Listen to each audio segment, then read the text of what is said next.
আসসালামু আলাইকুম সবাইকে। খুশিস কিচেন অ্যান্ড ক্রাফটে আপনাদেরকে আবারও স্বাগত। আজকে আমি রান্না করেছি বুটের ডাল দিয়ে মাছের মাথা। আমার বাসায় নরমালি মাছের মাথা কেউ এমনিতে খেতে চায় না, তাই আমি এভাবে বুটের ডাল দিয়ে রান্না করি, তাহলে সবাই খায়। মজার কথা হলো, ছোটবেলায় না আমি এই তরকারিটা খেতেই চাইতাম না। আম্মু যখনই রান্না করতো আমি বলতাম খাবো না খাবো না, কিন্তু এখন আমি যেভাবে রান্না করি আমার কাছে খুব ভালো লাগে খেতে। বলেন আর দেরি না করে শুরু করা যায়। প্রথমে কড়াইয়ে তেল দিয়ে একটু গরম করে নিয়েছি, তারপরে তার মধ্যে পেঁয়াজ, রসুন, কাঁচামরিচ দিয়ে ভেজে নিয়েছি, তারপরে টমেটো দিয়ে আবারও ভেজে নিয়েছি।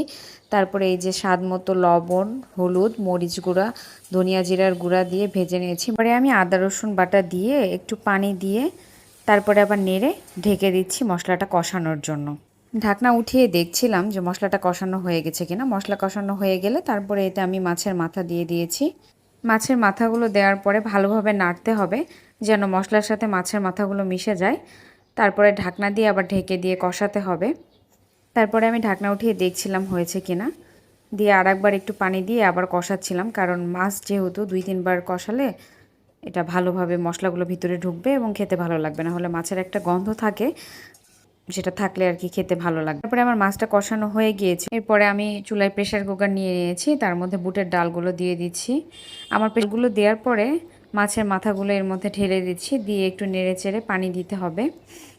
পরিমাণ মতো পানি আপনারা দিবেন, দিয়ে সিদ্ধ হওয়ার জন্য দিচ্ছি। বেশি না, প্রেশার কুকারে 2টা সিটি দিলেই রেডি হয়ে যাবে। তারপরে আবারও কড়াই নিচ্ছি, কড়াইয়ে তেল দিয়ে দিচ্ছি পেঁয়াজ কুচি আর 2-3 কোয়া থেতো করে রাখা রসুন দিয়ে আবার একটু হালকা নেড়ে নিচ্ছি। দিয়ে দিচ্ছি 2-3টা শুকনা মরিচ, একটা তেজপাতা, তারপরে দিয়ে দিচ্ছি পাঁচফোড়ন আর গোটা জিরা। পাঁচফোড়ন আর জিরা দিয়ে তেলানি দিলে এই তরকারির স্বাদটা আরও দ্বিগুণ বেড়ে যায়। পরে একটু ভেজে নিয়ে এর মধ্যে ডাল দিয়ে দিচ্ছি। আমি চামচে করে প্রথমে দিয়েছি, তারপরে আর কি পুরো প্রেশার কুকার ধরে আর কি ঢেলে দিয়েছি। 1-2টা বলক দিয়ে নিলে রেডি হয়ে যাবে বুটের ডাল দিয়ে মাছের মাথা। ভিডিওগুলো যদি আপনাদের ভালো লেগে থাকে তাহলে লাইক, কমেন্ট, শেয়ার করে আমার পাশে থাকবেন। ধন্যবাদ।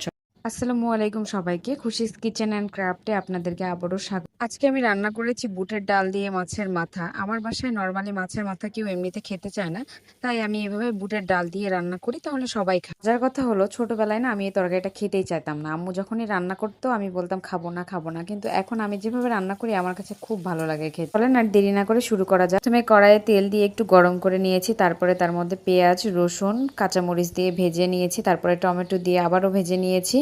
তারপরে এই যে স্বাদ মতো লবণ, হলুদ, মরিচ গুঁড়া, ধনিয়া জিরার গুঁড়া দিয়ে ভেজে নিয়েছি। পরে আমি আদা রসুন বাটা দিয়ে একটু পানি দিয়ে তারপরে আবার নেড়ে ঢেকে দিচ্ছি মশলাটা কষানোর জন্য।